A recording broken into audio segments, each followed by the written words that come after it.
We have a major development at the 2021 Wimbledon. 6th-seeded Serena Williams, a 7-time Wimbledon singles champion, hot on the pursuit of her 24th singles major title, forced to withdraw from the event as she suffers an injury in her first-round match against Alexandra Sasnovich on day 2 of this event. Now, if you have not yet had the chance to watch the match, go back and check out the footage. Where you should start: 3-1, 15-all in this match. Serena Williams on serve. She had just broken Sasnovich for the first time in the set. It looked like she had momentum on her side, was finding her rhythm on the court. She hits 2 balls moving to her right, and on both of them you can immediately tell that something's not right with her footing. And it's not as though she falls, and it's not a blatant slip like some of these on this Wimbledon center court have been throughout these first 2 days, but you could just tell her footing was off. She was falling back uncomfortably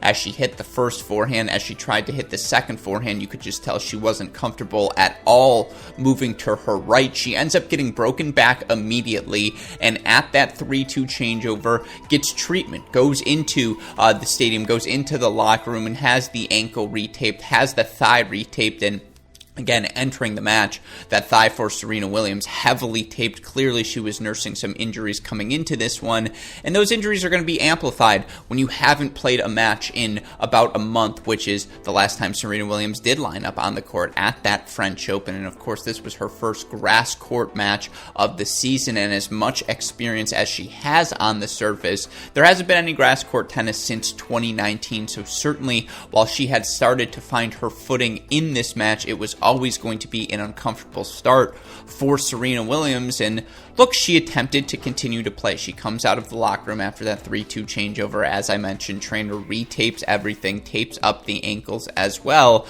But you could tell immediately it was difficult for her to change directions, difficult for her to move laterally at all. And, Sasnovich, first point, 2-3 service game, hits a drop shot. And that's a move and a half, certainly from Sasnovich. And credit to her for making balls, putting that pressure on Serena to hold 4-3-all. And, again, 15-all at that point. Sasnovich hits a ball to Serena's left. She then hits a ball behind Serena, again back to that ad side of the court. Serena tries to change directions. She's unable to do it, and at that point she does unfortunately fall to the court, and her ankle just gave up on her. And it's so unfortunate to see, because certainly this Wimbledon draw was wide open. And while I personally did not have Serena Williams amongst my top 5 contenders, you can understand why this was certainly one of her best opportunities to win that 24th singles title, major title, because again, you don't have a Naomi Osaka in the draw. We don't know the health of Ashley Barty, who was banged up and had to withdraw from the French Open, and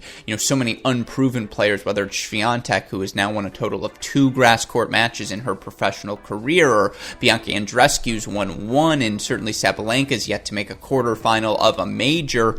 We don't know the form of Garbine Muguruza. There are so many unknowns. Petra Kvitova already knocked out of this event. For God's sake, Barbara Krejcikova just won the French Open. Certainly, if that can happen, seeing Serena Williams win another title at Wimbledon, something that was in the minds of all of us. But it's worth remembering, she withdrew from the Olympics prior to this Wimbledon starting. I'm not saying that was a sign that she was injured entering the event, but she's aware she's got to manage her body extraordinarily closely, because again, it's about maximizing her remaining slams, maximizing these big events, maximizing the remainder of her time on tour. Certainly, this was one of those events that she tries to peak around. This Wimbledon opportunity, again, she's had so much success on this surface. Her serve, her aggressive return game, it works best, particularly at this point of her career now on grass, where you're not playing 10 to 15 shot rallies, where you're ending points early, where you're trying to take your opportunities to go down the line, be decisive. All of these things, Serena Williams, despite losing at the French Open, was winning around 75 to 80% of her first serve points, was playing the sort of aggressive tennis that normally translates so well to these grass surfaces. And now, unfortunately, she's obviously not going to have the opportunity to pursue title 24 here at Wimbledon. And that's where I want to end this segment, is that pursuit of title number 24. Naomi Osaka won the last two hardcourt majors comfortably. She beat Serena Williams in the Australian Open straight sets in the semifinals. She's obviously the favorite in New York if she plays that event, and the favorite in Australia in 2022 if she plays that one as well. You look at the clay courts, it was never Serena's best surface, certainly now with so many clay quarters. The rise of Iga Swiatek, Krejcikova's not going anywhere, Muguruza's not going anywhere. The list can go on and on. That's probably not the slam for her. It's always going to be Wimbledon. And again, the more experience these young players get on this grass court surface, the more dangerous they become. And you just think this 2021 Wimbledon, the lack of a 2020 grass court season, the point in the ascension, or the point in the arc of their careers of so many of these next-gen women's talents, this felt like one of those windows for Serena. Now, is there another window at the U.S. Open, particularly given the unknown surrounding Osaka? Absolutely. Am I writing Serena Williams off yet? Never. Not until she officially says, I am hanging it up for good. But that pursuit of 24 gets harder and harder with each passing major, and you probably do circle the 2022 Wimbledon as maybe the next best shot for 24. Now again, I'm not doubting Serena Williams, and I would never advocate for anyone to do so. She's the game's greatest champion, men's or women's, and we're going to see her go out on her terms, which is what she's deserved.